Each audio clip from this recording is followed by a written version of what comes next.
అగ్ని పరీక్ష షో నుండి నాకు నచ్చిన ఒక 3 కంటెస్టెంట్స్, నా ఫేవరెట్ కంటెస్టెంట్స్ ఎవరో మీకు ఈరోజు చెప్తాను. వెనక నుండి వద్దాం. ఫస్ట్ థర్డ్ నుంచి స్టార్ట్ చేద్దాం. థర్డ్ ఫేవరెట్ వచ్చేసి నాకు దీపక్. సో అందరూ ఆలోచించేలా కాకుండా తను మాత్రం కొత్తగా ఆలోచిస్తూ కొంచెం డిఫరెంట్గా ఆలోచిస్తూ ముందుకు వెళ్తున్నాడు. లెట్స్ సీ ఎంతవరకు వర్కౌట్ అవుతాయో ముందు వెళ్తుంటే. But as of now like ప్రతి టాస్క్ లో కొంచెం డిఫరెంట్ గానే ఆలోచిస్తూ ముందుకు వెళ్తున్నాడు. All the best to him. నా సెకండ్ ఫేవరెట్ కంటెస్టెంట్ వచ్చేసి అమన్. సో అమన్ వచ్చేసి లైక్ దేనికైనా రెడీ అయిపోతాడు. లైక్ ఎగ్జాంపుల్ ఆ మిర్చీస్ తినడం కానీ అండ్ మిగతా అన్ని టాస్క్ల్లో కూడా లైక్ ఫస్ట్ నేను వెళ్ళిపోతాను అని చెప్పి రెడీ అయిపోతాడు. సో ఆ ఇనిషియేటివ్ అండ్ ఆ జోష్ నాకు నచ్చింది. అండ్ కొంచెం flirty kind of guy, that's okay.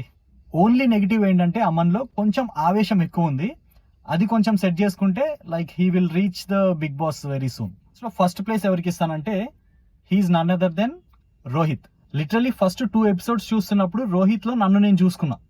So that calm and cool composer and like introvert లా ఉండడం, ఎక్కడ ఎంత మాట్లాడాలో అంతే మాట్లాడతాడు. అండ్ ఏదైనా టాస్క్ ఇస్తే అప్పుడు he will show his strengths. Yeah, that I like him. So first వచ్చేసి నేను రోహిత్కి ఇస్తా. First Rohit, second Aman and third Deepak. My favourites. So me favourites ఎవరో కామెంట్లో చెప్పండి.